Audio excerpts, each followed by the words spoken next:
Hi everybody, it's Jeanette Vilda.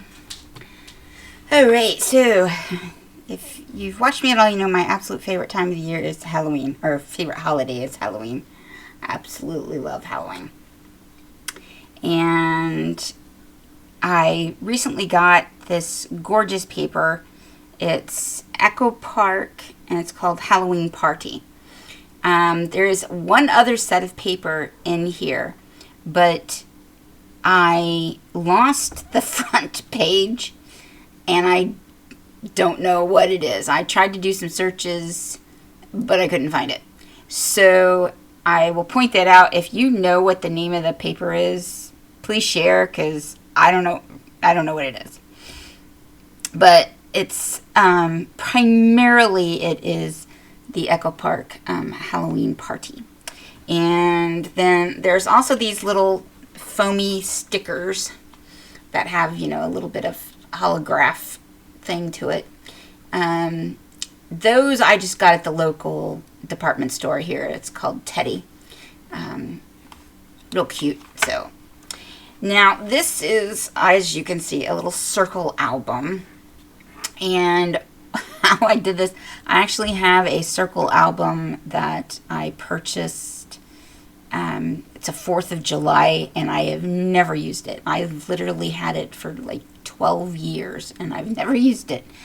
But I liked the shape, so I just traced it and used the shape to make this album. So let's see. And then basically each, it's just cardstock is the base, and then the paper is then glued on top of the cardstock. That's how I made the book. And so you can see it's got this kind of like almost like a little tab to the side, and it had the holes designated, so it's perfect. Just use that as my template and off we went. So as you can see that we have rings. I just threw some really cute little ribbons on it. I love to do that with the rings because I think just having the rings is kind of ugly looking. So on the front cover here, what I did was I made a little rosette, and then I put this little circle on. And as you can see, I did a lousy job of getting that centered. So when I put my little ghost on in, I kind of pushed him up, so now it looks like I meant it. You can always fix things. But the glue that I have is like so good that the second I put that disc down, I was like, I couldn't move the sucker. So there we go. I had this twine I used in another part of the book, and so I used the twine there on the front, and then some stickers. And so that's just the front. Happy Halloween. All right. And so the first page, ghouls just want to have fun, which I think is hilarious. Let me take these out. Okay. And we have a little tuck spot here. I did use my enamel dots. I have liquid enamel dots, so in the bottle where you can squeeze them out. I get mine from Fabrica Decoro, but there's all kinds of companies that make some really great enamel dots in the little tubes. They work really nice, as you can see. I had this one got a little bit of a off to the side, but overall, I mean, it's hard to tell that they're not, you know, pre-made enamel dots, so I like those.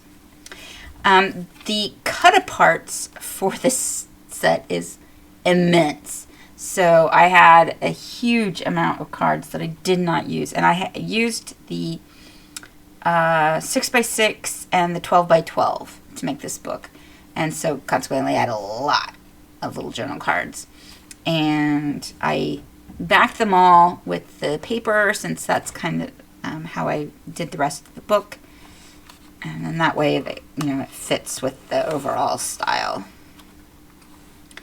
Next page, we have a little pocket. And there is a sticker sheet that comes with the 12x12. And so I used quite a few of the little stickers throughout. A couple of little journal cards. Again, they're all backed, so that one's a little tight, but they fit in real nicely. Okay. Now, the one funny thing, so the template, like I said, was pre-made, and, well, I just copied it. And it was just big enough that my 6x6 sat, you know, inside of the circle. So I had to come up with ways to use the 6x6 because I only had a few pages of the 12x12. Not enough to cover all of the books, all the pages of the book. So I got creative in using the 6x6, and I actually love it. I think I love the ones where I use the 6x6 and then the ones where I use the whole page. So, and just to cover up where the joins come together, I have papers. Let's see, here it is. It's vellum, or not vellum. What is that? Latex? I'm not sure what that is. But they're little strips. Got them in like every color of the rainbow and sparkle, not sparkle, whatever. And so use that to cover up the joins. And here, this is actually from the cut aparts. They had this one little tag, so put the little twine on that guy and one of the journal cards just here for the treats. And that one's tricky to get in so that I don't want it to peek out around the circle. Simple page here just for pictures. Again, those little enamel dots.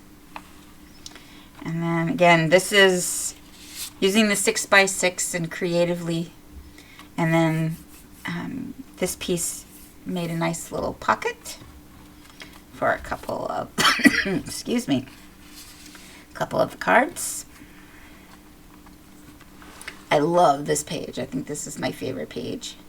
Now these came from one of the journal cards. I just cut it apart, just like that. I love just a bunch of hocus pocus. And these are from the sticker sheet. And one of the little cards. This was actually a huge card, and I just cut out the center part of it.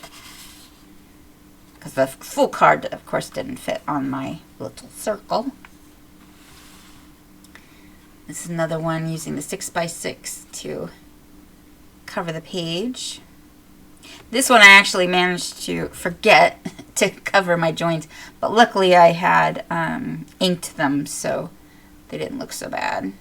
But I kind of wish I had remembered to do the joins before putting my mat on there, but I'd like it. And then here, this time I used the 12x12 to cover the back, and then the 6x6 had to go in turned in order to get all the way across, but managed to get across. And then when you have the 12x12s, let me see if I got, it's got this little strip at the bottom that matches the back of the page.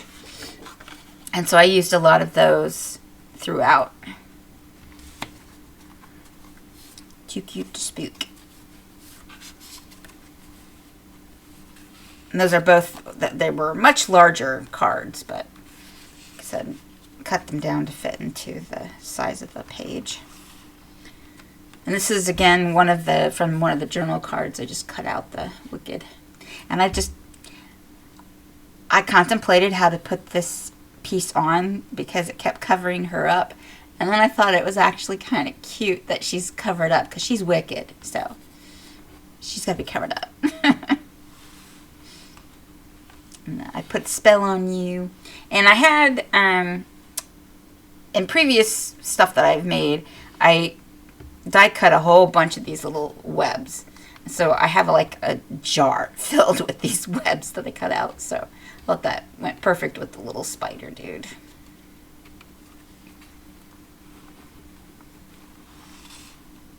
Hey there, pumpkin.